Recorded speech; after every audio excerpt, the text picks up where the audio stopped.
নাটোর সদর হাসপাতালে শিশু রোগীর মাকে ধর্ষণের ঘটনার সবশেষ খবর জানাতে এই মুহূর্তে যুক্ত হচ্ছেন আমাদের সহকর্মী বুলবুল আহমেদ। বুলবুল, পুলিশ ৩ জনকে আটক করেছে। আটককৃতদের আদালতে তোলা হয়েছে কিনা একটু জানাবেন। আর এর আগে দোষী ৩ জনকে ধরেও ছেড়ে দেবার বিষয়ে আসলে হাসপাতাল কর্তৃপক্ষের কি ব্যাখ্যা?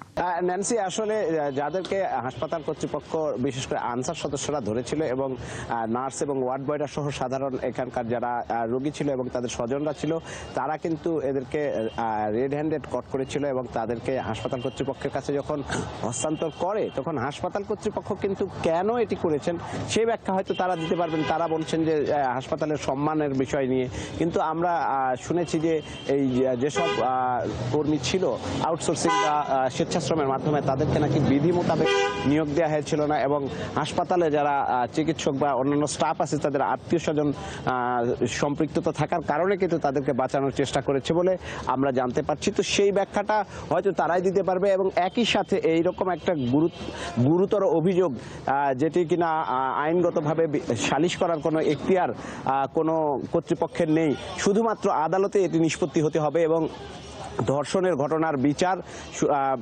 জুডিশিয়াল ম্যাজিস্ট্রেট কোর্টে হতে হবে। কোনো রকমভাবে আপোষ মীমাংসা করা যাবে না। তো হাসপাতাল কর্তৃপক্ষ যেটি আপোষ করতে চেয়েছে সেই আপোষের চেষ্টাও কিন্তু কগনিজেবল অফেন্স এবং এই অফেন্স যারা করেছে তাদেরকেও আইনের আওতায় নিয়ে আসার দাবি সাধারণ মানুষ এবং সচেতন মহল করছে।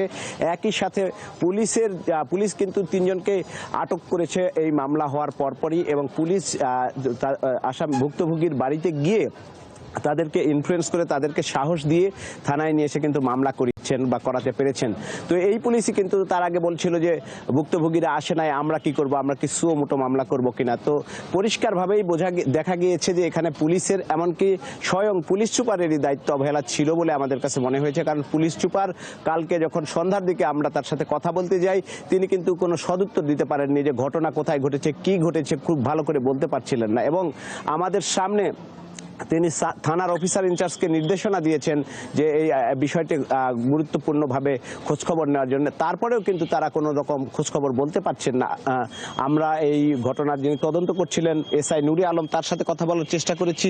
এই নুরি আলম এসআই কিন্তু বলতে পারছিলেন না যে ঘটনা কোথায় ঘটেছে, রেপ হয়েছে কিনা, ভুক্তভোগী কারা কারা, এসব বিষয় কিন্তু বলতে পারছিলেন না। তার মানে যে পুলিশ সুপার যখন বলবেন যে কারোর দায়িত্ব অবহেলা থাকলে আমরা ব্যবস্থা নিব, তখন পুলিশ সুপারই বলছেন দায়িত্ব অবহেলা হয়নি।